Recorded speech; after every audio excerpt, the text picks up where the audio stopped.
have an update on the billions of dollars being taken. Scammers, as we know, are becoming more and more sophisticated. Lying in bed, wondering how I could tell my wife that we'd lost everything.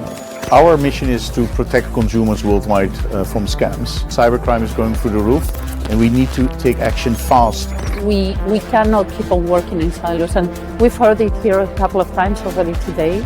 I think GASA is bringing this cross-sector perspective that is so much lacking in most of the events. I'm hoping to start finding ways to help take the information I have and really help people. These type of events are finally going to hear we took action instead of we need to take action and make the world a little bit better.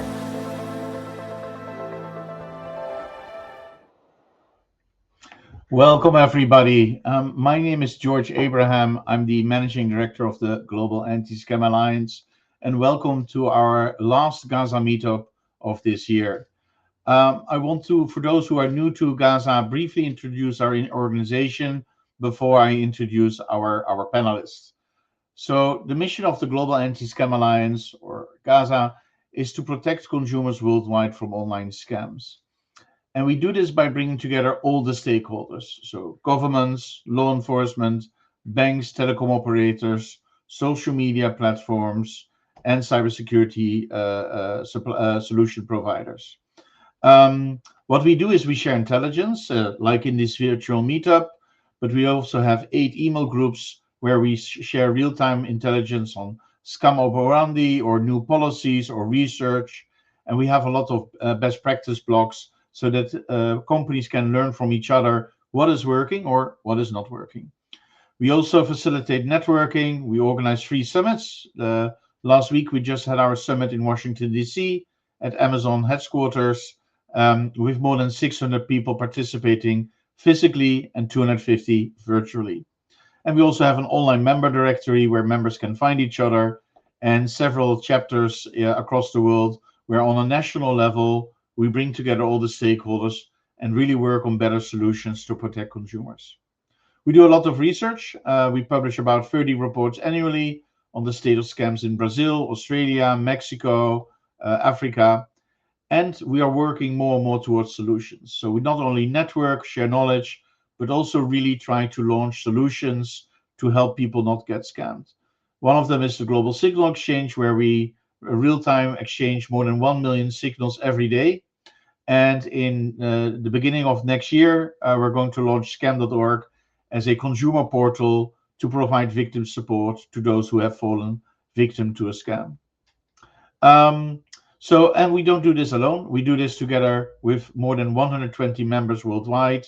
And I'm very happy that just recently OpenAI and also TikTok joined our fight against scams.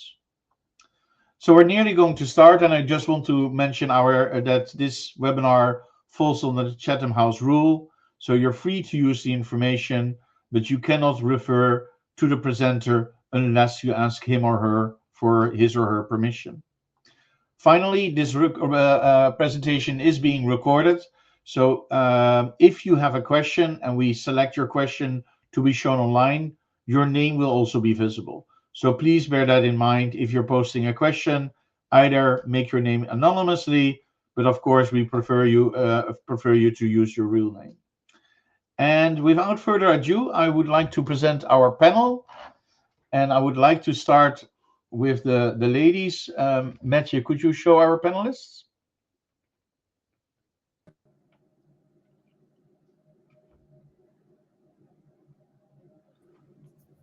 So welcome, everybody. Sarah, would you mind introducing yourself and your organization? Yes, Sarah Ralston. I'm the Chief Product Officer of Proxyware, which is a company of digital online safety, seeing the world as synthetic personas to lure predators to attack. I'm also the Director of Privacy and Risk Solutions at the Media Trust, which similar mission, protect people online. Thank you very much, Sarah. I think very curious what virtual personas are, but I'm sure we will learn more today. Lucia, would you mind introducing yourself?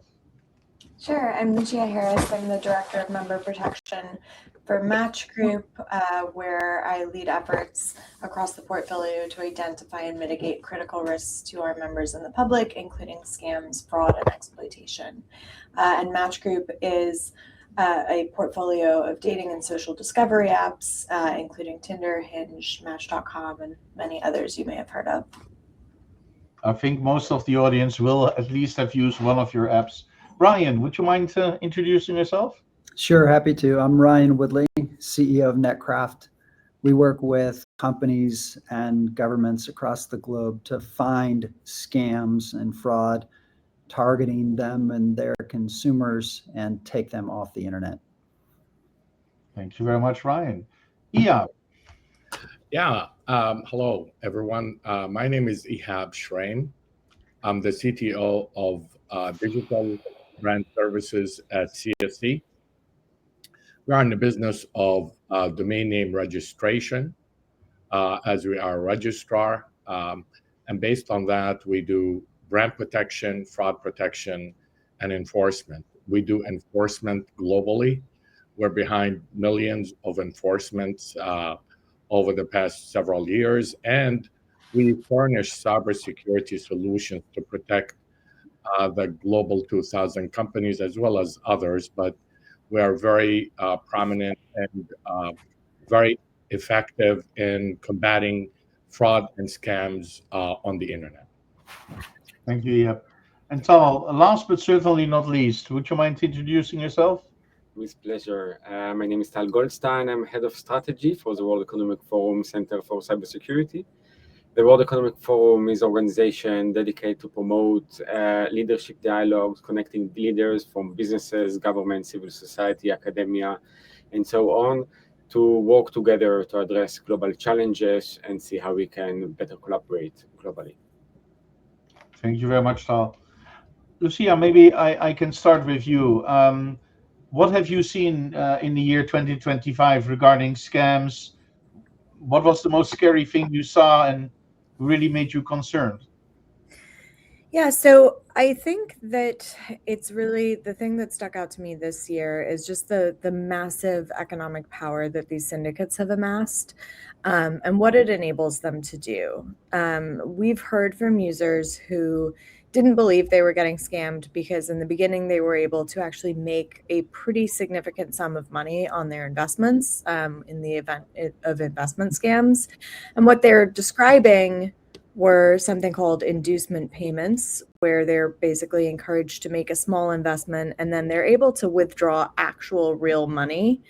So it's not a fake profit, right? Like they are able to take money out, make a payment, and then get like real fiat currency back in their bank accounts.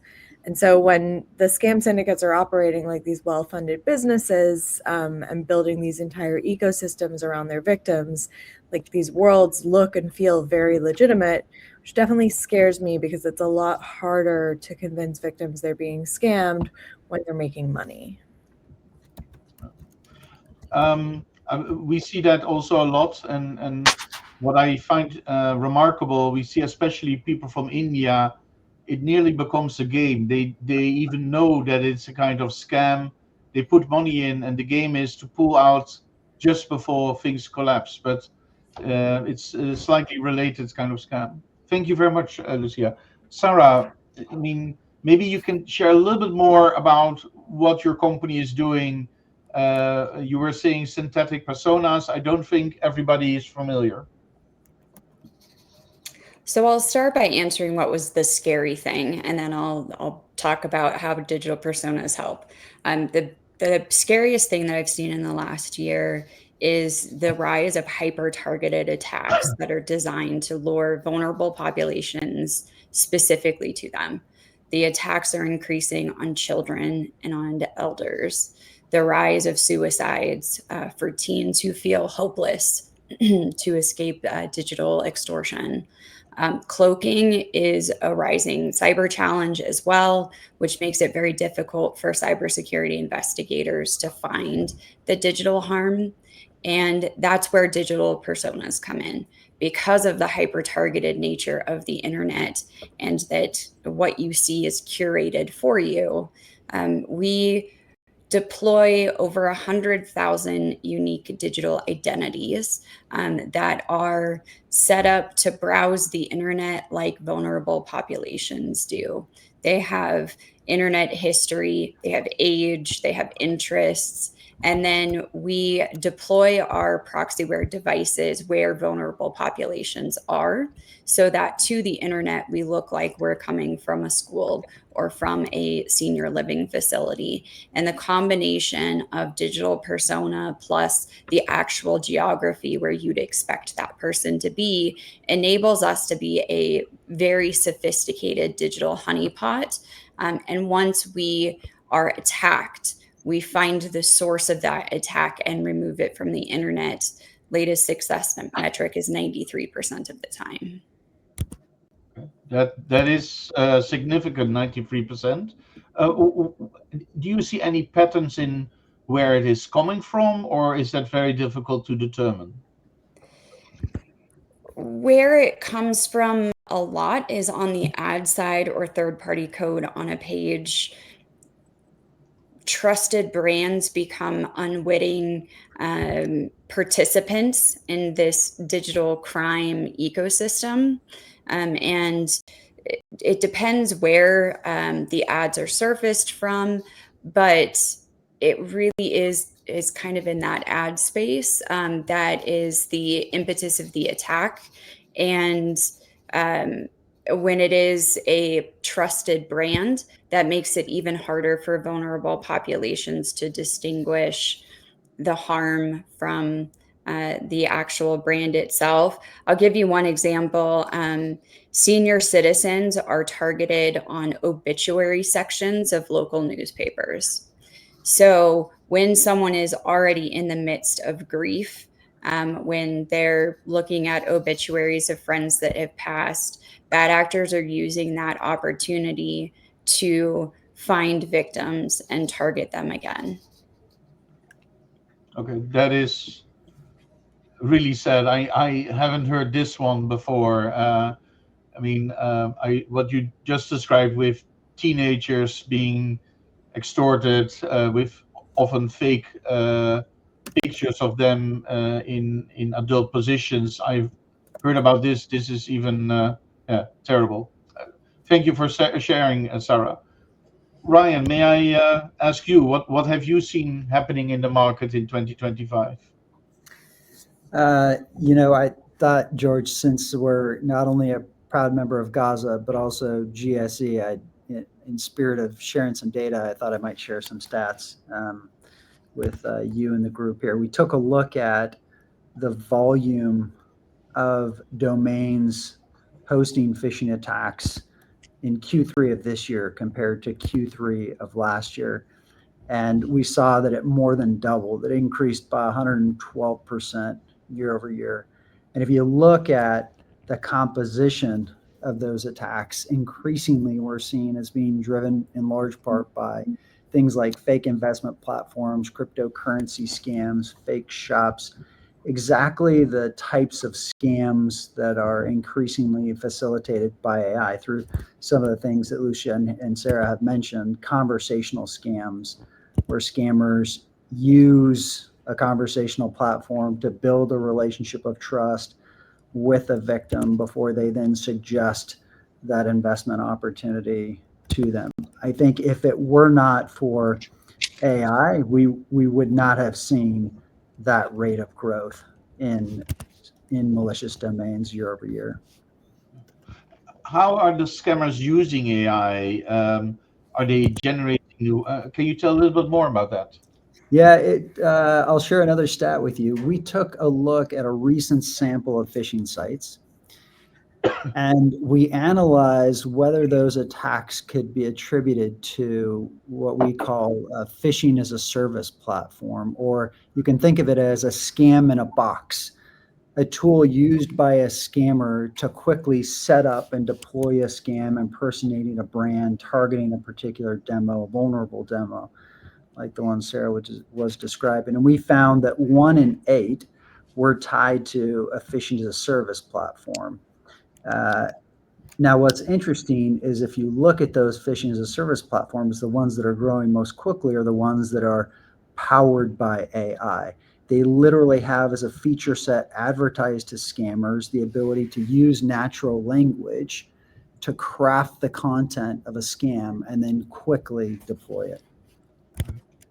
So as a scammer, I'm actually giving prompts, and then the AI generates the website for me. Is that how it works? Exactly. And there are other services that provide the infrastructure as well. So what it's effectively done is it's removed any sort of technology barrier to would-be scammers. You don't need to know anything about the internet or creation of websites. It's removed language barriers entirely. You don't need to know anything about that. You don't even need to know anything about the brand. And what used to be a playground for attacks only on the most popular brands is now stretched to the long end of the tail. And we're seeing some of the smallest brands get targeted with the ease and simplicity that delivers enough ROI for the scammers to keep doing it, in large part because of these tools. That's interesting. I hear the same thing. As you know, we also have several social media platforms who are a member of GASA. And it used to be that very famous people were being misused to advertise investment opportunities, for example. Then it went to national famous people. And now I hear even that the local mayor is being used in an AI scam to really target a local population about a great investment scam. So the scammers seem indeed be massively are using AI to further personalize the scam. Thank you very much, Ryan. Yeah, thank you. Just to make sure that I hear you right, you saw a 1,200% increase? Did I? Or 112% increase, so more than doubled year over year. That's a lot. Thank you. Tal, I mean, you have also been very busy around the topic of phishing. You just published last week your latest report. Could you share a little bit more about that? Yes, definitely. So as Ryan mentioned, and we see that also with other vendors, we see this growth in phishing and overall, I would say, cyber-enabled frauds, which also indicate what we see is a consolidation between the more traditional frauds and the more technically sophisticated cybercrime, and fraud becoming actually a major part of cybercrime, which is not attacking only an organization, but also individuals. And then also, as mentioned, leveraging AI systems, both on the language side, improving the fraud language of the attacks, but also what we see more and more is on the deep fake, the face swapping, camera injections, being part of the attack. So, for example, we used to have business email compromise as one of the main concerns for organizations, which is more of email frauds within organizations. Now we see fake video calls being integrated as part of that. So it's really a growing concern, both in scale and sophistication.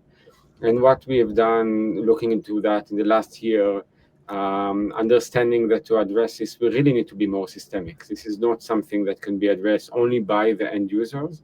We need the ecosystem to look in the way that we can upstream in a systemic way, address this type of attacks, looking at how we can prevent criminals from getting the infrastructure that they need in the registrar, the hosting, and other services.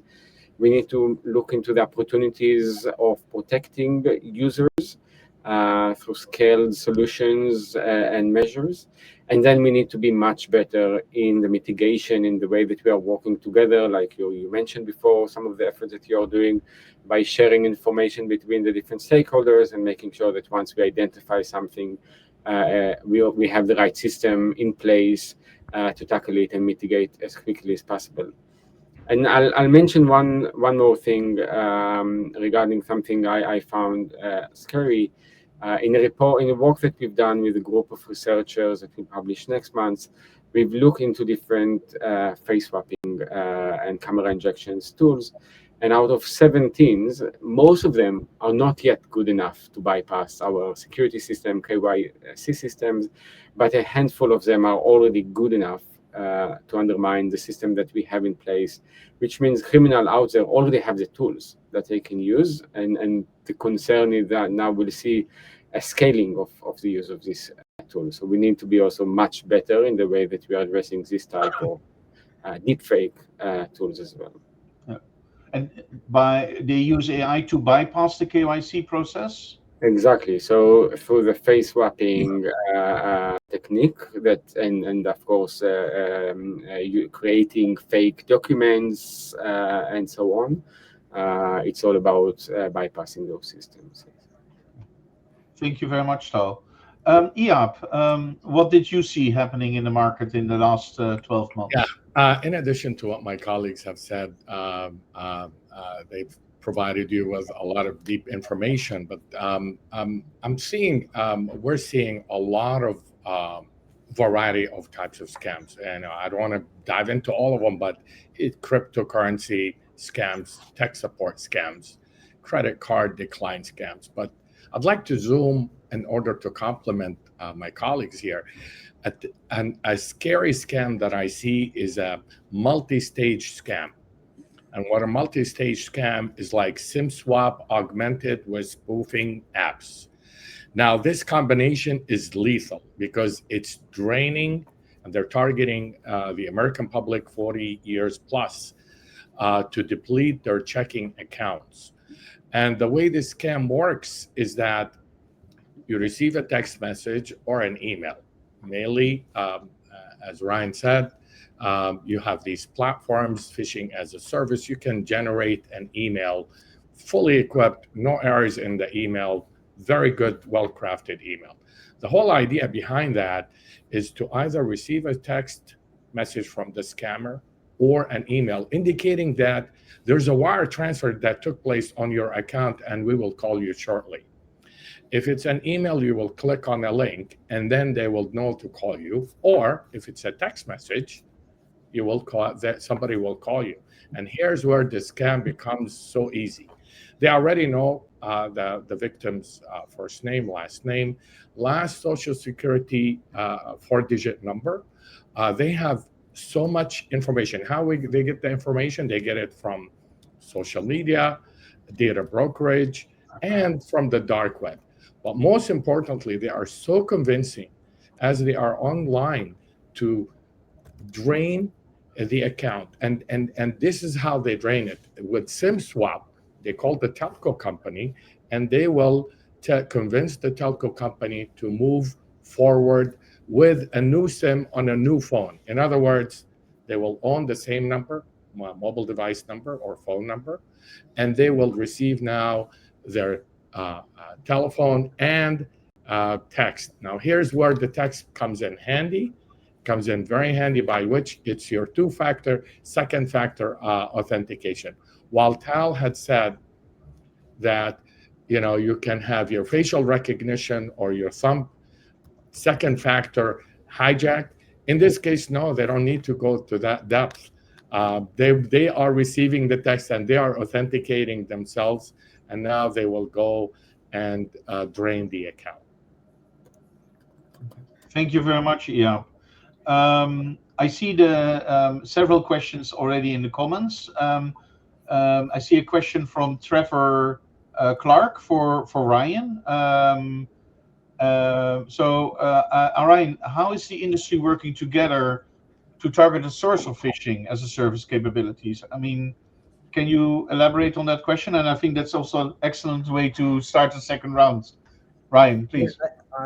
Thanks for the question, Trevor. I agree. I think it is an excellent question. And this is because it pulls in the efforts of the broader community. I think what we've all recognized is that the scale and pace of growth of the problem, combined with the fact that no single one of us sees everything. No one organization has a complete view of everything that is happening, speaks to the power of this community, which is, again, why we're all here on this webinar, why we're a part of GASA, because it takes a community.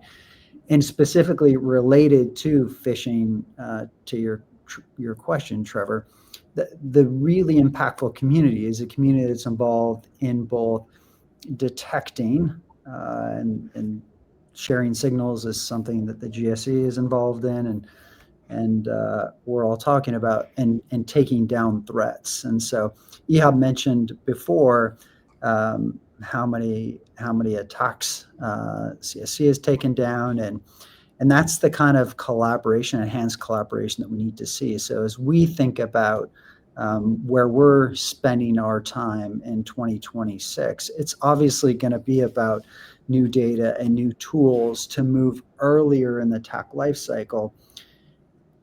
Finding those attacks earlier, ideally pre-victim, is our objective, but that only helps protect people if we can get that taken down, if we can get it offline by collaborating with the community. So part of that work is collaborating with registrars and platforms to share information that we've collected that suggests that abuse has or will occur, so that we can work together to take those down before harm. The theme of what we're focused on is, how do we get to pre-victim? How do we, if we can't get to pre-victim, become the first victim, where we see the attack, we explore it, and we're able to expose the infrastructure that's involved, and then work with those providers, the registrars, the hosts, the platforms, and get those scams taken down before people are. It's only through that collaboration, that community, that will be effective in this fight. Ryan, I'm going to ask you a question, and feel free to not answer it. I know you've been working on some new projects to get the scam first. Can you give a little bit more details, or you prefer to keep it with this at the moment? No, sure. Our vision is to protect the world from cybercrime, which is very similar to yours, George. The good thing is there is no monopoly on protecting the world from anything, so we try hard to do that. Many people may not know, but Netcraft takes down about 1/3 of the world's phishing sites. So we operate at a pretty significant scale only through the partnerships that we have with companies and governments. And in an ideal world, we would all be able to wave a magic wand, and we'd be able to we'd be able to stop a domain from ever being registered in the first instance. But I think it's true that even a registrar wouldn't have access to all the data, or a platform wouldn't have access to all the data to perfectly prevent any scam from originating on their platform, which is, again, where the community comes in. We need to share this information so that we can work together to round out the picture. And so our goal is to use AI to fight AI. That's what we've been up to this year and in prior years, and it's a big focus of what we're doing next year. And it comes in a couple of forms, doing some of the stuff Sarah was talking about, which is using our data to engage with threat actors, to expose the infrastructure they're using to perpetuate the scam. So think of the websites that they're directing people to for those investment scams, the WhatsApp phone numbers they're using, the email addresses, extracting those and using those to take down that infrastructure before people are harmed, and then pushing earlier in the attack lifecycle so that we can take down an attack before content ever appears on a web page, or maybe even before the email is ever sent. And if we can stop that attack before there's scam material on a website or a proposition sent via email, we can do a host of good. And that kind of has to be our goal, because AI has effectively moved the window of victimization to the left. Scams are deployed more quickly in a more compelling way, which forces us to move more quickly and effectively to take them down. Thank you very much, Ryan, and also for sharing some of the concrete things you have in mind.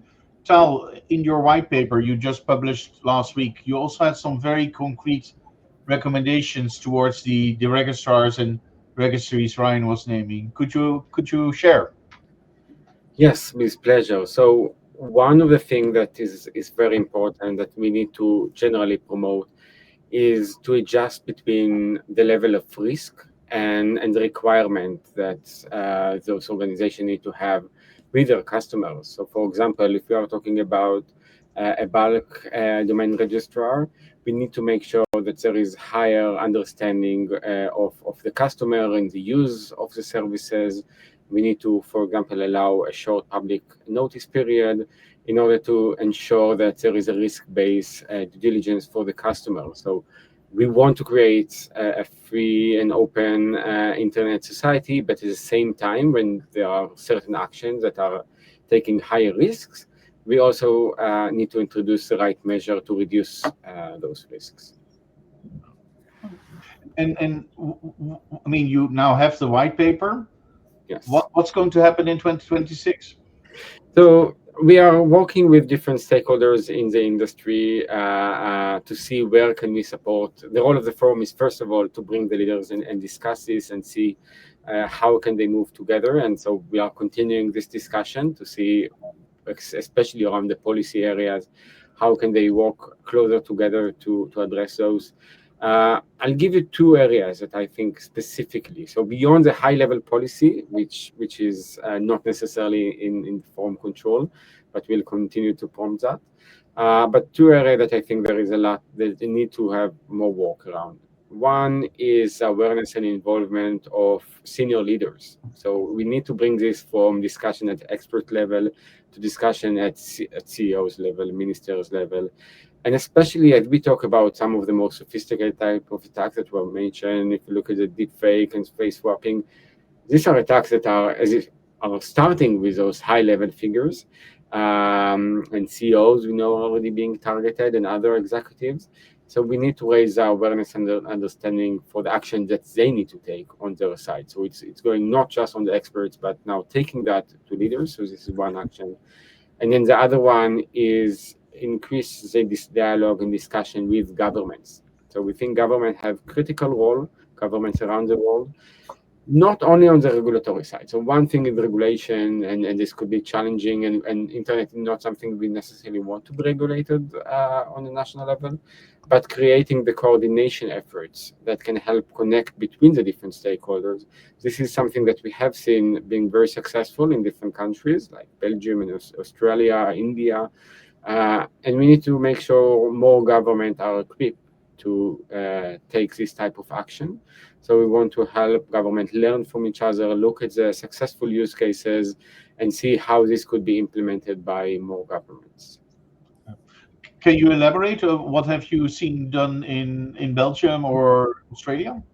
So I can give those as an example, but this is, I will say one of the things that we've noticed that many governments have been taking initiatives to fight frauds and scams and cyber, those type of cyber crimes, but in a very innovative way. So different countries have taken different approaches, which in a way there are good things about that. There are many good ideas, but then there is not enough sharing and learning from each other. So we tend to reinvent the wheel in some cases.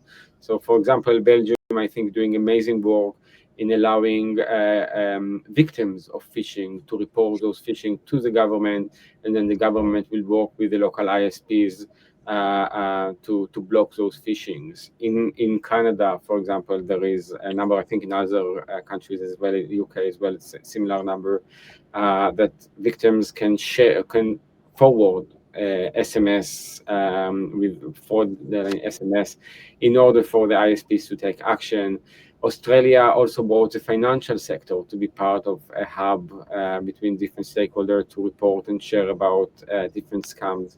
So very different approaches. Some of those elements are working better than others, and we need to better learn and be able to measure the success.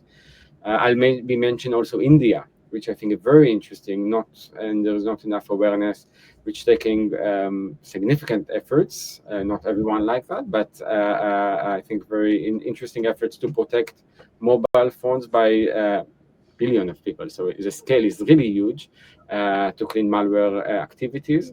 And again, this might not be the best model in other countries, but I definitely think that there is a lot to learn from what they are doing, what is working well, where are the challenges. So we need to make sure there is a much more joint learning rather than individual innovation on the country level. So more work for GASA to make sure that everybody knows about the best practices in other countries. Ihab, we have a question for you from the audience. Carla, I'm not sure if we can show the question. Thank you very much. The question to you, Ihab, is what controls telco companies are implementing to prevent these SIM swaps, and what can consumers do to prevent their SIM from being abused? Excellent. Would you like to elaborate on that? Excellent question. With respect to telco companies, I'd like to just open it beyond telco, but let's zoom on addressing the question. I'm sorry. The telco companies, remember, training, because the telco responders on the call centers are the ones who are falling for the SIM swap scam, to move the phone number from one SIM, which is the active current SIM, to a new SIM that the fraudster or the scammer had provided them with. That's one. The second thing that we provide today, because we are part of multiple groups that we share signals with, is to have advanced detection mechanism by which when we report a problem, they immediately investigate it. Unfortunately, telco providers are, I would say, they have minimal staff to address these type of attacks, and therefore it will take a little bit of time until they, until they investigate and respond, and they need evidence. And that's where the challenge becomes a big challenge. They need more evidence that, yeah, what they have done is not erroneous, because it could lead to a lawsuit, it could lead to other issues legally. But also, beyond that, you have social media. You have multiple platforms like auction sites. These platforms are also where victims will become victimized through what they are receiving. We've talked about AI. We've talked about voice cloning, deep fake. But there are other techniques that you can, which are in the phishing world. There's about 27 of them today that are active, and these are well-crafted techniques.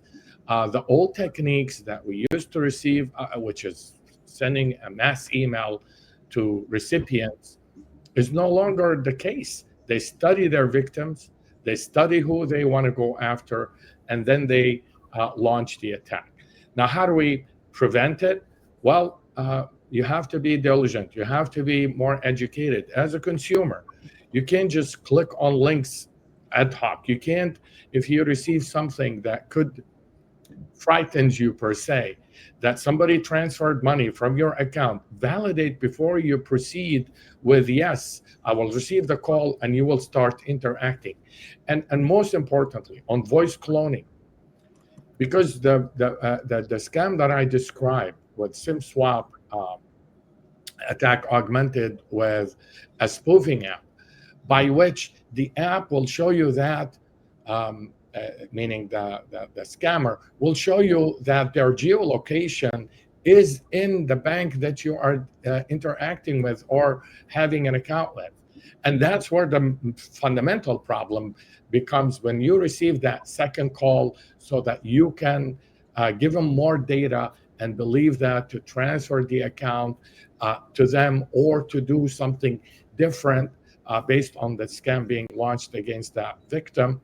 That's where I would say, don't believe it, don't accept the call, lift your guard up.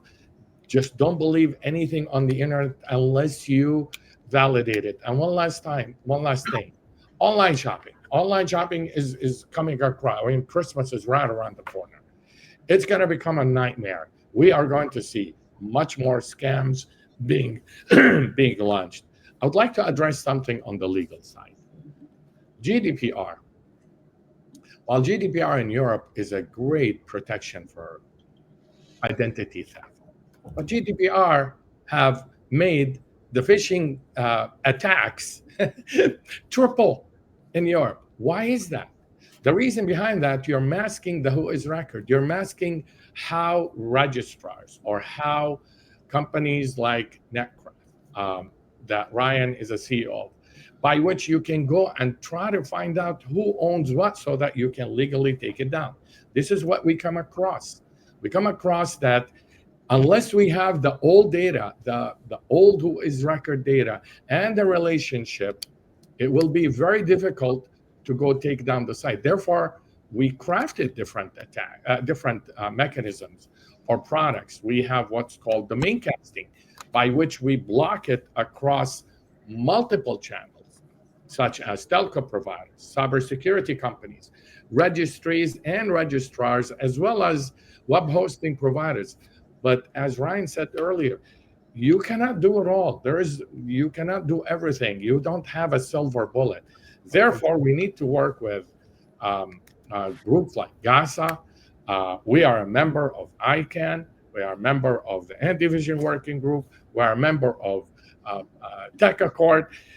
There is not enough out there for you to keep being in an exchange program. So what I would recommend, hopefully, the lawmakers need to create these laws so that we can all share more data that will be beneficial for the consumer. Thank you very much, Ihab. So very quickly before I move to Sarah, I think in your white paper you actually make a comment about the who is data and what we should do with it. Could you briefly elaborate? So yeah, one of the things that we really want to make sure that we are allowing for this type of sharing as part of what we call the mitigation, that we have the right information for the right stakeholders. And we had dialogues, for example, with European Commission, and they are very aware of those challenges and very open to collaborate, because they do agree that this is something that needs to be addressed.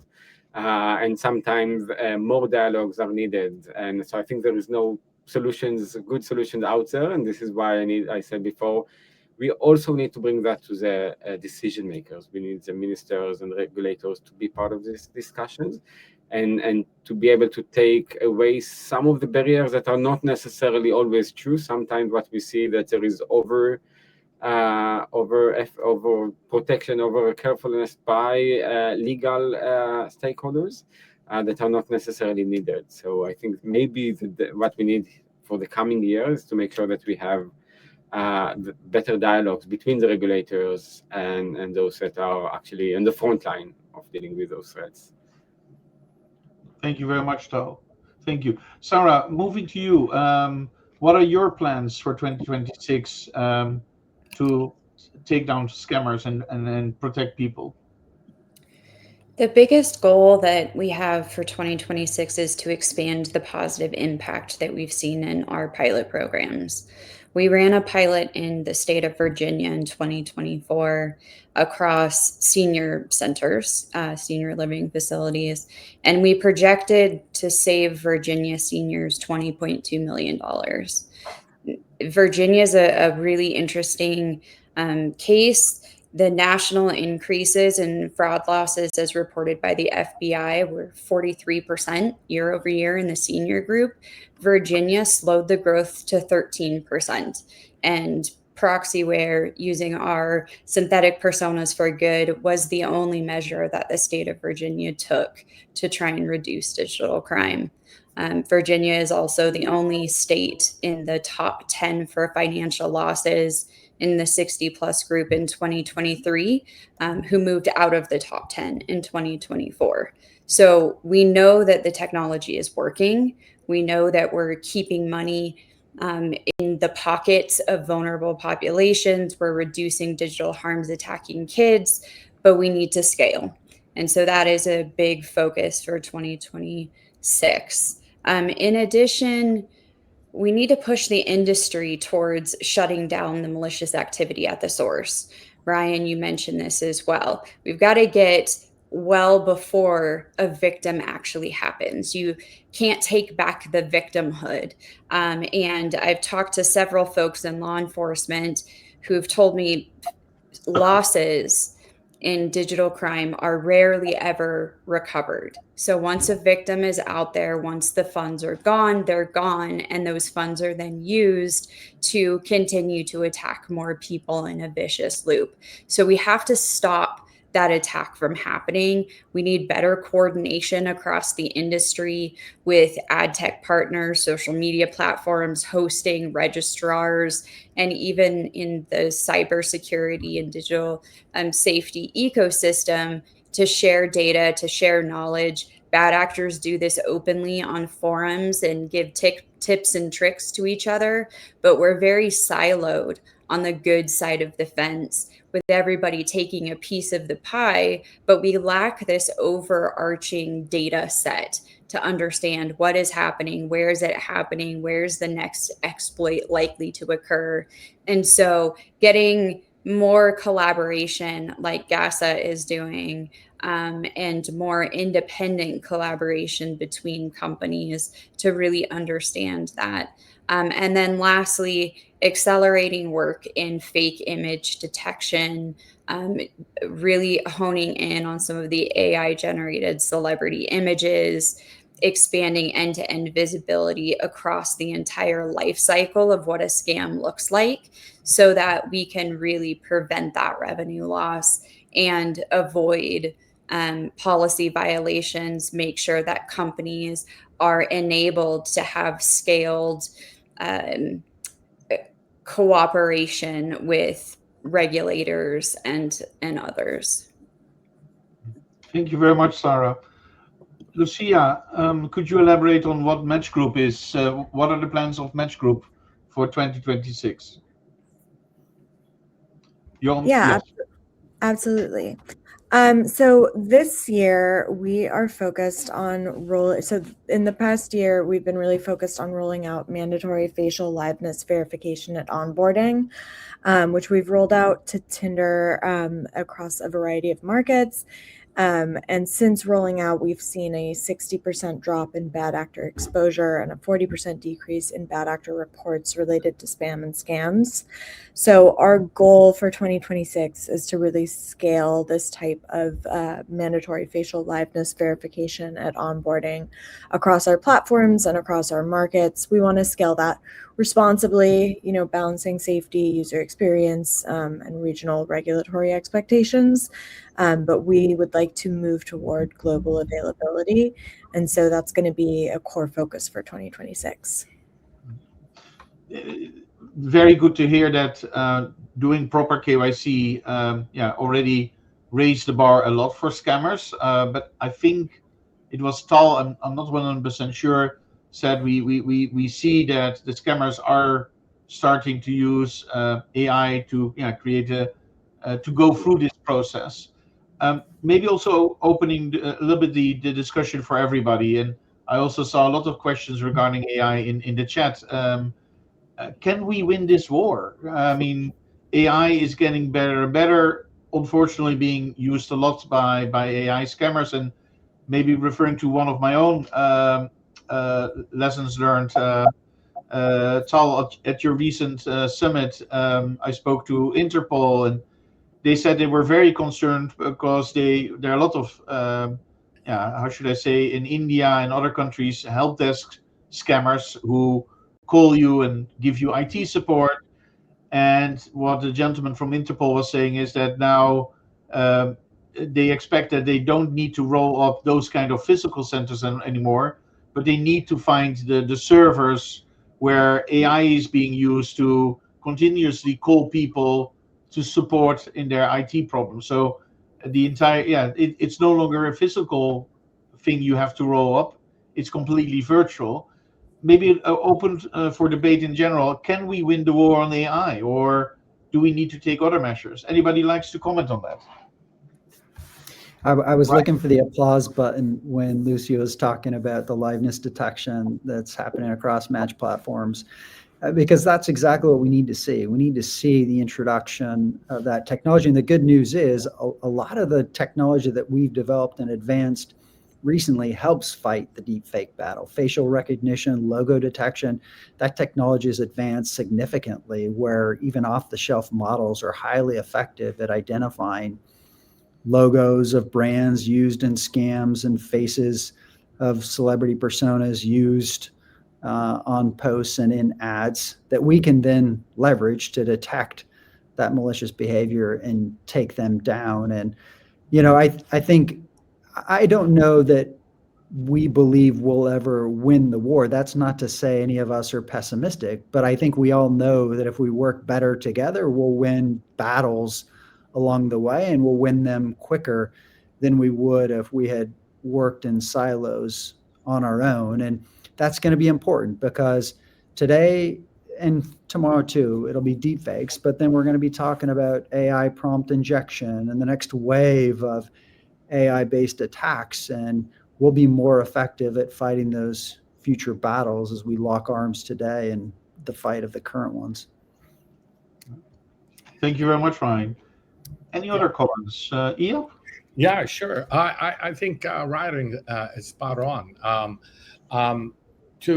For specifically the private sector to come up with solutions and share the output of these solutions is quite challenging. That's why we joined GASA. Merging the signals from the various sources will allow us to have some sort of a catch-up, and maybe we can leverage the power of AI behind these launched attacks, targeted attacks, I may add. However, the bad actors are really organized. They're really good. It's not one person sitting in the basement like the good old days with a young teenager with pizza droppings on their t-shirt. No, these are very, very well organized, well equipped, capable. They build things like, I've seen one of the questions, Ghost GPT. Let me tell you the platforms we are tracking: Fraud GPT, Malware GPT, Fish GPT, Ghost GPT. There are so many platforms in the dark web that you cannot, as a company, to keep up with everything.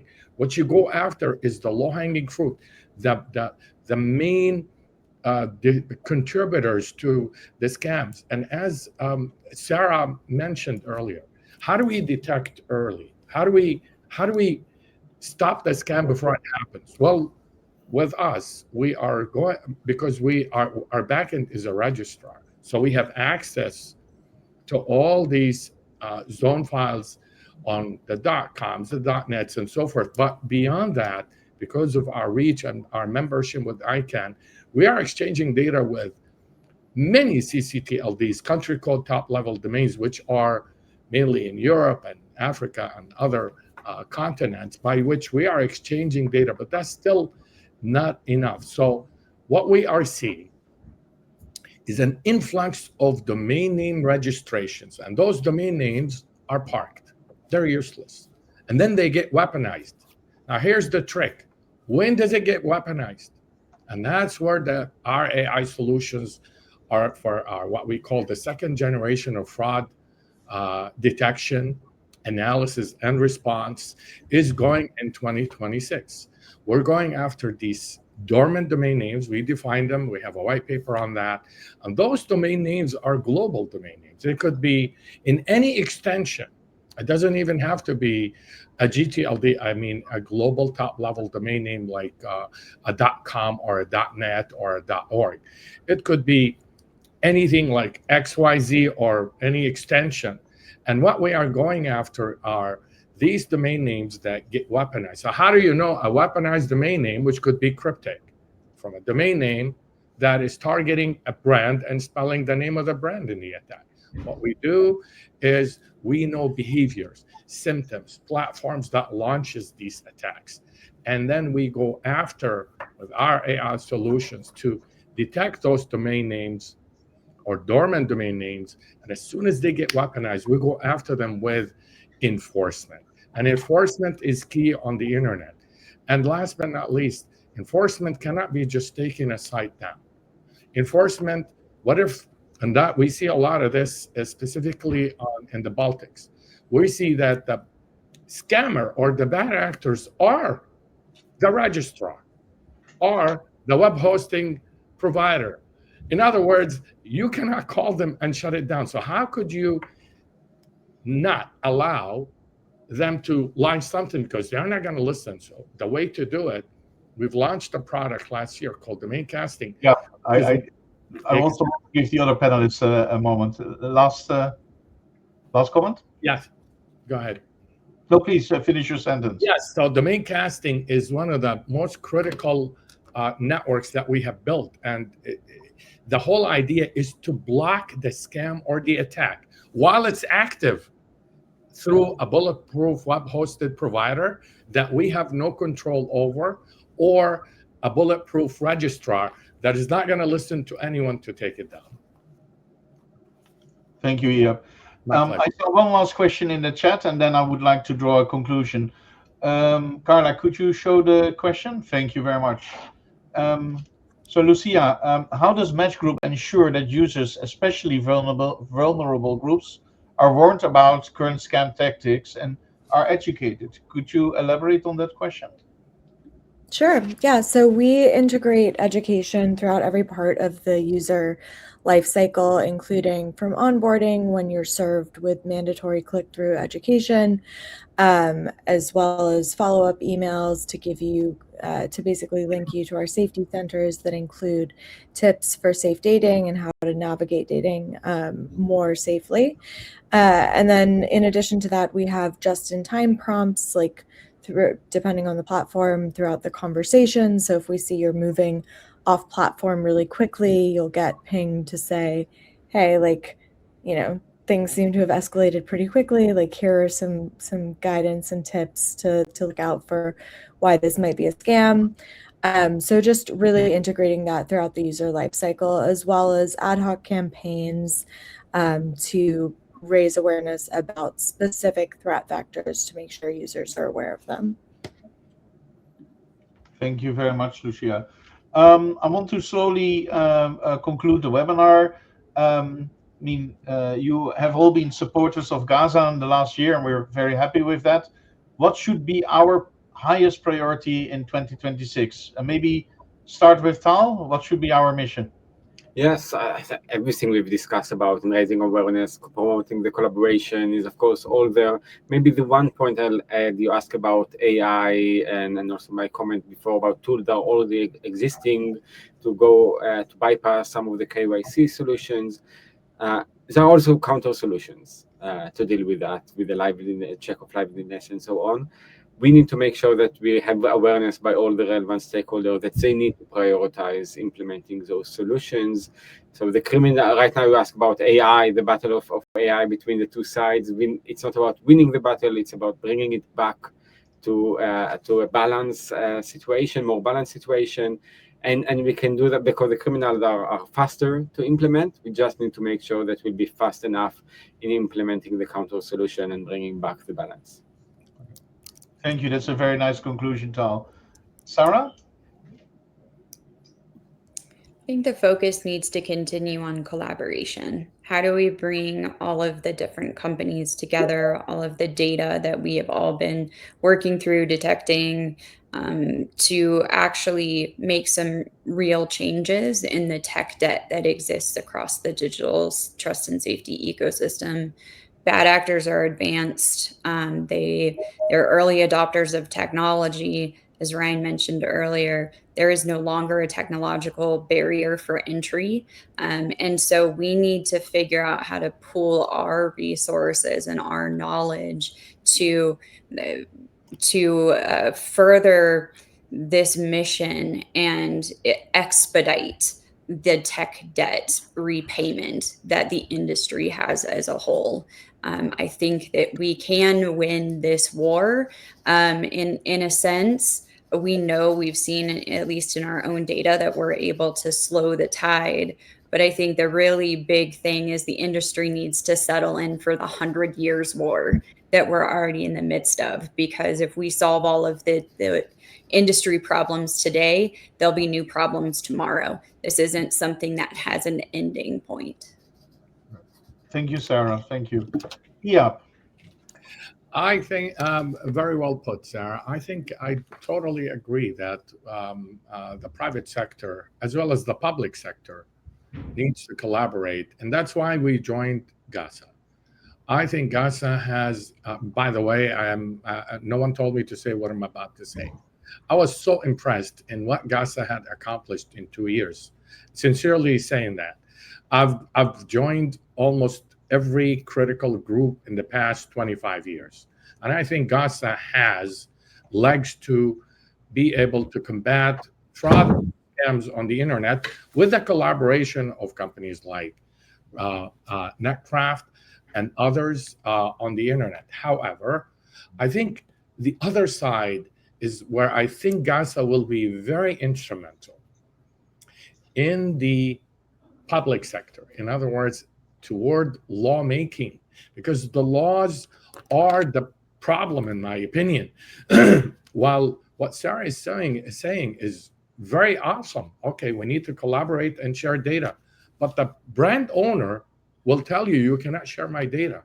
This is not a freedom that we have to go share data as we wish. We would love to share more data specifically on what we took down. And that's what today we share it with cybersecurity companies like CrowdStrike, Palo Alto, and others. But yes, working under the umbrella of organizations, successful organizations like GASA is key. Thank you very much, Ihab. Ryan, last but certainly not least. Yeah, I'll be quick. I know we're past time and losing some people here. I'll pick one thing. There's so many things on the list. I'd reiterate what Tal said earlier. I think if we can continue our policy work and encourage global governments to follow the lead of governments like Belgium, Australia, Canada, and the UK, who have innovated so much to protect consumers at a country scale, we'll shrink that global profit pool available for scammers, shrink their ROI as a result, and take a big chunk out of this global scale of cybercrime we're seeing today. Thank you, Ryan. That's a great conclusion. And Lucia, my apologies, I forgot you. You have the final word. I would say continued education to platforms about the global signal exchange. I think there's a lot of promise there. People are really interested in information sharing and making sure they know that there's a platform that's been built that is, functionally oriented around that is really important to make sure we bring more and more people towards that. Thank you. I would like to thank you all for sharing what you did last year and what your plans are for next year. I am very sure we will sit down together again in 12 months because the fight will not be over. But as Tal was saying, it's already, I think, a great start if we can at least find a balance, and let's work on that together. Thank you very much for joining, and also to the audience, thank you for all your comments. It was a massive amount, and I hope to see you all again next year. Thank you very much, and see you soon. Have a good day.